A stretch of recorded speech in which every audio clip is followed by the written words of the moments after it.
X line.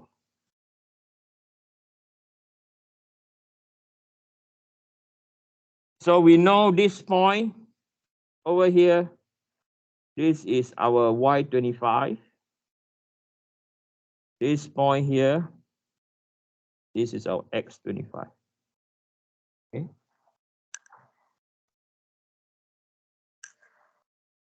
So let's do the simple one first.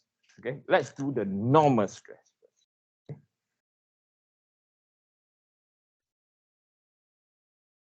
Okay. So point Y to Y25, right? This is your Y25, yes or no? It has to rotate by 25 degrees, which we have just done. And the normal stress is equal to how much? Can someone tell me what's the normal stress? Yep, tensile. 86.189.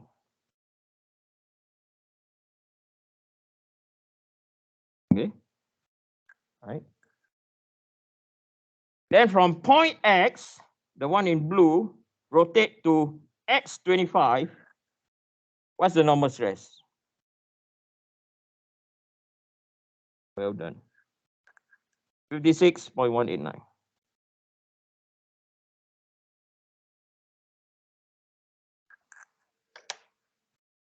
Now is the shear.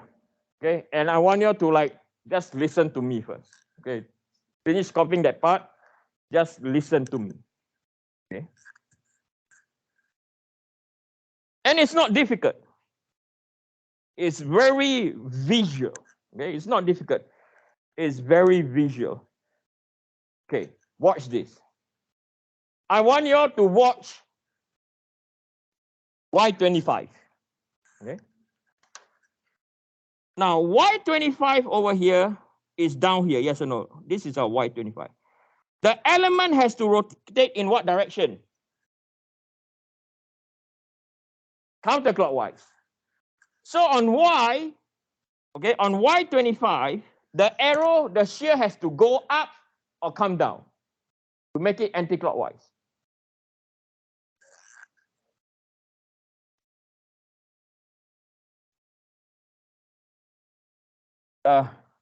It's not a very good drawing. Sorry.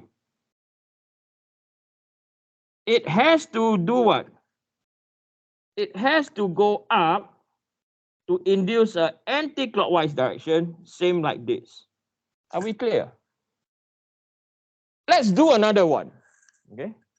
Let's look at X25. X25 has to generate an element rotation clockwise or anti-clockwise. What is this rotation over here?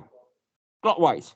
So on X25, you just say clockwise, right? To go clockwise, the shear has to go down or go up. Clockwise, you cheeky sort. So this value is your 38.171. The only thing that is extra over here is the shear, yes or no? When we did the one before, there's no shear because it's at its principal plane. This one have what? Shear. Be clear? Difficult? No, it's very what? Visual. This is only possible if you construct Mohr circle. If you just use the transformation equation, you will not know. I mean, you will know, but it's not so straightforward. This at least you can see, yes or no, right? I want you to be able to visualize. Okay. Now, I will not do the 10 degrees, okay? But I want to say something before I go to the 3D Mohr circle. If, let's say we ignore the line that I've just, if you want to do from point Y, sorry, point X, right? If you want to do from point X, you know that point X to Y25, the rotation is what? How many degrees is this? So 90 minus 25 is what? 65 degrees. Yes or no? right? Again, if we just look at this line, from X to here is what? 65 degrees. Okay. So from X is 65, we are going to call this line X what? 65. Right? So on Mohr circle, right? On Mohr circle, from point X, we are going to rotate how many degrees?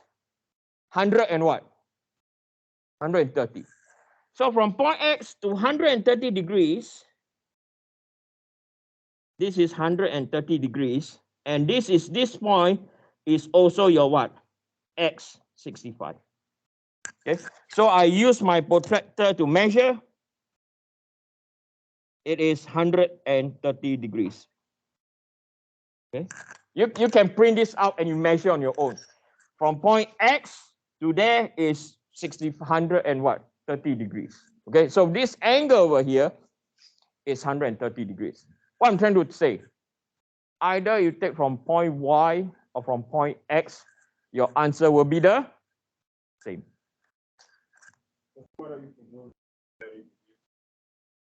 It cannot be the other way.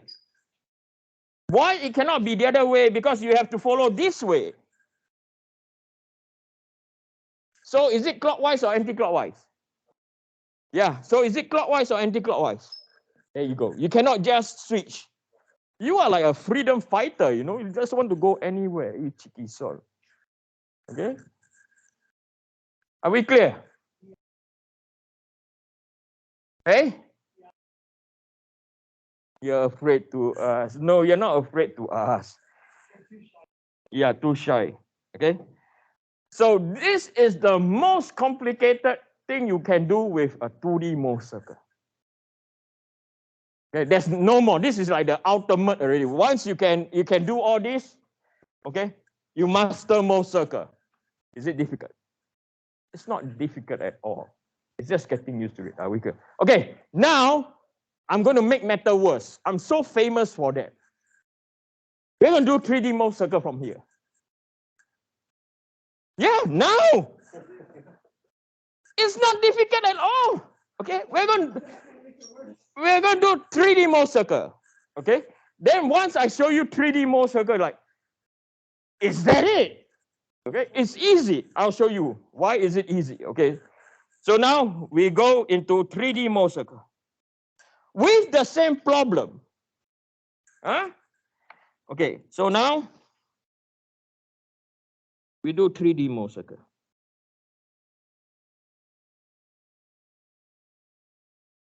Now this is still easy. Okay, so now we will still use the same problem. So now it's 3D now. X, Y, now Z. Okay, so I'm going to draw our element. So our element is exactly the same, only it is a 3D element now.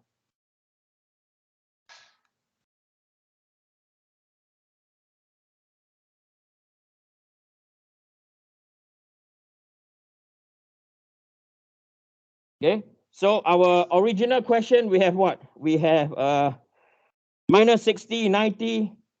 Okay, so it's minus 60,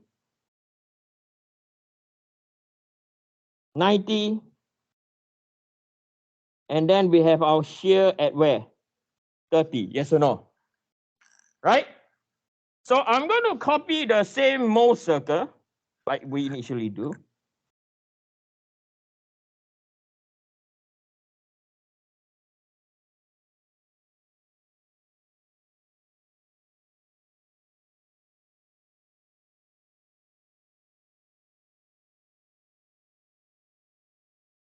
Okay. So the circle is still the same. So let me elaborate. What do I mean still the same? Hey, my center line is missing, you cheeky sod. No, it's there. It's there.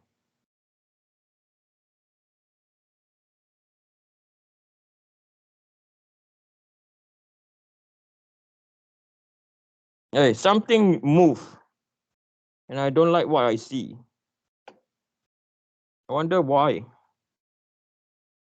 Maybe I did not copy enough. Go on.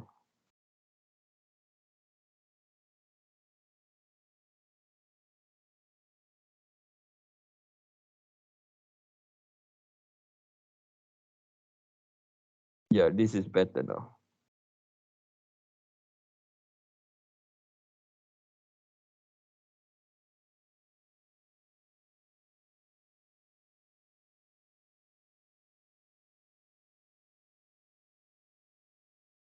No, I need to move one more.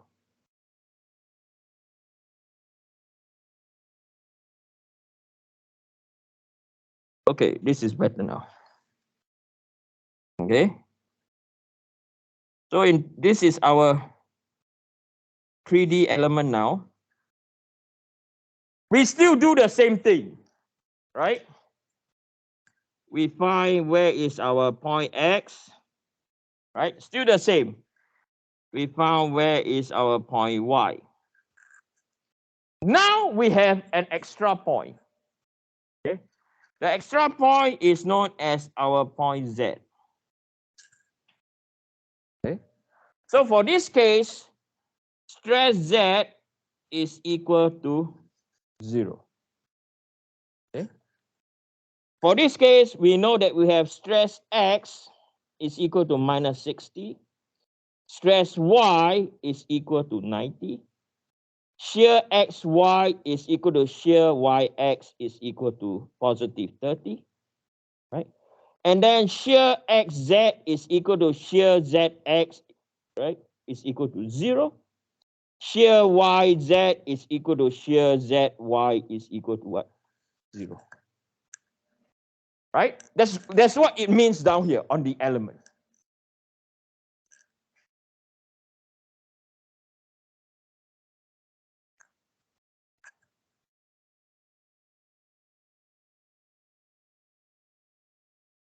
So what we know from here, okay, we know that point Z is over here.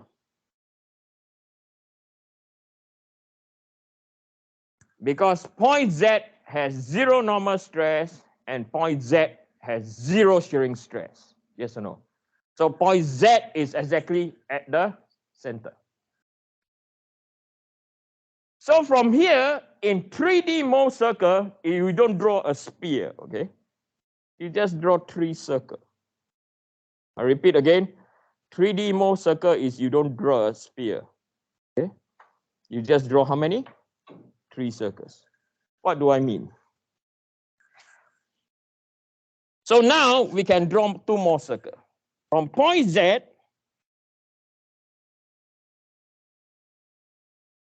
we can construct one circle like this. I will use a different color.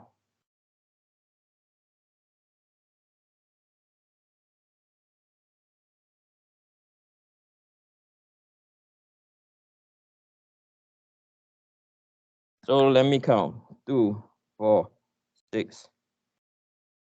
Wait, 2, 4, 6, 8, 10.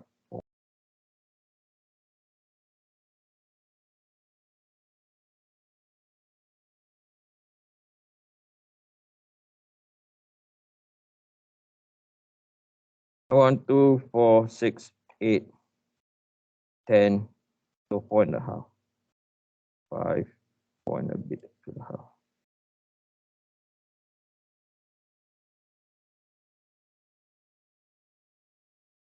So this is one of your circle. Okay. Now that circle belongs to which plane? So this circle now belongs to the YZ plane. Okay. Why is it YZ plane? Because if you look at point Y, right, point Y to stress 2 is an acute angle. Acute angle means the angle is less than what? 90 degrees. Okay, so that belongs to your what? YZ plane. And your YZ plane is your what? Out of plane. Your XY plane now is your what?